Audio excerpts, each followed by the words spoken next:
Olá, tudo bem? Está começando agora mais um da sua conta. No programa de hoje você vai ver que a decisão sobre a revisão do FGTS poderá valer para todos os trabalhadores. Vai ver também que os cursos técnicos estão ajudando muita gente a entrar no mercado de trabalho.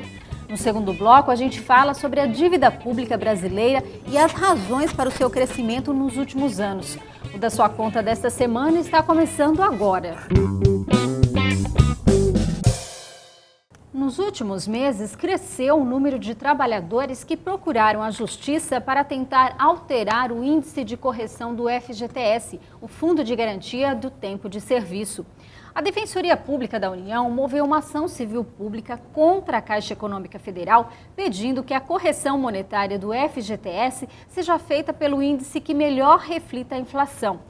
É que para a Defensoria, a taxa referencial, TR, usada atualmente, não repõe as perdas inflacionárias acumuladas nos últimos 15 anos. Sobre o assunto, eu converso com o economista e professor da UFAL, Fábio Guedes. Olá, Fábio. Olá, Maria, tudo bom? Bom, tem muito trabalhador aí querendo, fazer essa revisão e ter esse dinheirinho aí que seria nosso, dos trabalhadores em geral, por direito. Com certeza, Maria. Veja, é uma perda muito grande, porque o IPCA, apesar de ser o indicador oficial que o governo toma para poder avaliar como é que se encontra o nível de preço no Brasil, ele subiu, de certa forma, muito nos últimos anos, sobretudo 2010 para cá, não é? E a TR, que é o principal indicador de remuneração dessa poupança forçada do trabalhador brasileiro, não acompanhou, a elevação do nível de preço. Então é evidente que essa poupança ela tem uma perda real de valor ao longo do tempo. Então nada, digamos assim, nada mais coerente do que rever esses cálculos, porque o trabalhador tem perdido, mesmo porque também, quando os recursos do FGTS são utilizados para financiar a Caixa Econômica e a construção civil no Brasil, a tomada de empréstimo com base nesses recursos tem juros e tem que acompanha, de certa maneira, a taxa de inflação muito mais para cima.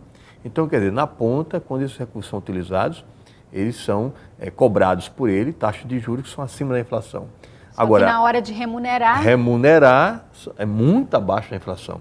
É lógico que o trabalhador brasileiro está perdendo com essa situação. Agora, existe ainda essa indefinição, se o índice, o melhor índice para substituir seria o IPCA ou então o INPC, existe ainda essa discussão, O INPC porque está ligado à questão também da construção civil, E o FGTS ele financia diretamente a construção civil no país. Mas eu acho que o IPCA é um índice, mas não seria o melhor índice, porque, por exemplo, tem o IGPDI, que é um índice favorável. E nesse momento, é evidente, talvez, para o futuro, o governo vai ter que, e a Caixa Econômica principalmente, ela vai optar por aquele índice que não traga tantos prejuízos para a Caixa Econômica, para o governo, para repor essa renda que foi perdida ao longo do tempo do trabalhador. Muitos trabalhadores estão aí entrando com ações individuais, porque essas ações elas têm que serem dada entrada contra a Caixa Econômica Federal, que é a gestora do saldo do FGTS. Isso para quem tem carteira assinada, que teve esses descontos a partir de 1999 até os dias atuais. Agora, Fábio, o que também a gente precisava entender um pouquinho, você já chegou a fazer algum cálculo? Existe ideia de qual seria a diferença? Tem um exemplo para dar para a gente de cálculo? Não, ainda não, porque a situação ainda não está muito fechada ainda, entendeu, Maria? Ou seja... Mas ainda... fala-se aí, por exemplo, no percentual de 100%, que seria ou chegaria... E são estimativas, 100% eu acho muito grande a diferença. Também tem que levar em conta o seguinte, por exemplo, o tempo de contribuição. Então, por exemplo, tem gente que tem desde antes de 99, tem gente que tem a partir de 2005, 2006, então depende muito do tempo.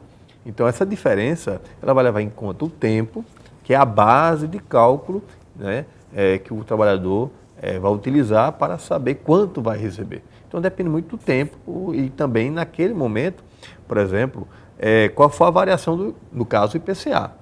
Então não tem estimativa, porque, por exemplo, de um ano para outro o IPCA varia. Então esse cálculo não é tão fácil assim. Se você pega, vamos supor, o trabalhador tem 99 para cá, todos os anos de 99 para cá teve IPCAs diferentes. Então, de certa maneira, isso vai alterando o valor ao longo do tempo e os cálculos. Então não é um cálculo fácil, não. Não é preciso entrar numa faculdade para começar a vida profissional. As escolas técnicas profissionalizantes têm cursos em várias áreas, são de curta duração e preparam o aluno para o mercado de trabalho. Um levantamento da Confederação Nacional da Indústria, em parceria com o IBOP, revelou que 90% dos entrevistados acreditam que pessoas com formação técnica têm mais oportunidades. Mas a mesma pesquisa demonstra que apenas 6% dos jovens escolheram esse caminho.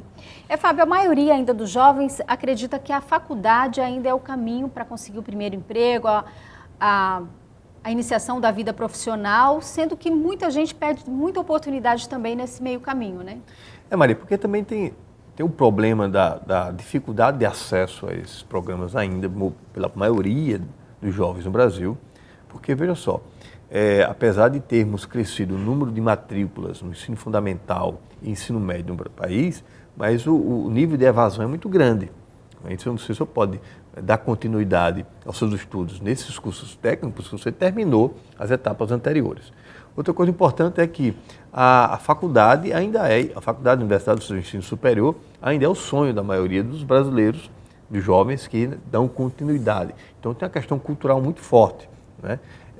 E também isso é relacionado à questão do status, né? Você ser médico, você ser advogado, engenheiro e assim por diante. Mas nem sempre diz respeito à remuneração, né? Porque muitas pessoas com apenas curso técnico ganham até mais do que uma pessoa que tem nível superior. Né? Ganham até mais, entendeu? São valorizados.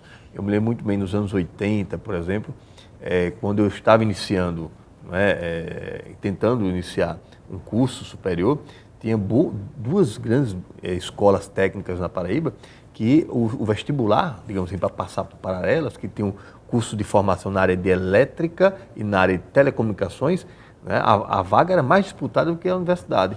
E os alunos saíam dali diretamente para o mercado de trabalho. Né? Muitos jovens iam para onde? Para a região do Amazonas, Manaus, trabalhar em grandes empresas multinacionais. No Brasil, há uma carência enorme, realmente, de trabalhos em níveis mais médios de qualificação. Né? E outra coisa importante, Maria, as nossas universidades, elas têm digamos assim, um peso muito maior na formação academicista do que profissional. Quer dizer, na prática mesmo, a pessoa só aprende quando sai da universidade, começa a trabalhar, que aí ela vai adquirir os conhecimentos práticos. Né? Por isso que a importância dos estágios. Né? Em Alagoas, por exemplo, a gente tem uma demanda muito grande de empresas por estudantes universitários, até mesmo para substituir, esses estudantes substituir a ausência daqueles jovens que poderiam estar nessas empresas somente com curso técnico, mas porque falta mão de obra. Agora, essa mão de obra, ela também, a gente vê que muitos cursos oferecidos pelo governo, até por meio do Pronatec, tem estimulado, né? Mas a gente vê que ainda sobra vagas, não existe tanto interesse, talvez por conta justamente dessa falta da educação, né? Que não terminou os estudos. Isso é um fator fundamental. A falta de preparação no início da sua formação, nos anos básicos e médios, é fundamental. O Pronatec ainda está muito no início, apesar de já ter uma formação de milhares de jovens no país, e que é importante esse programa. Agora, a dificuldade é você, digamos assim, arregimentar jovens para o Pronatec, né? Porque muitos jovens, por exemplo, têm uma formação muito deficiente. A gente observa isso mesmo na universidade. Tem jovens na universidade, Maria, que não poderiam e não deveriam nem estar na universidade, era para estar na escola, num programa e no curso técnico. E no próximo bloco, o assunto é dívida pública brasileira. A sua conta volta logo depois do intervalo. Até já!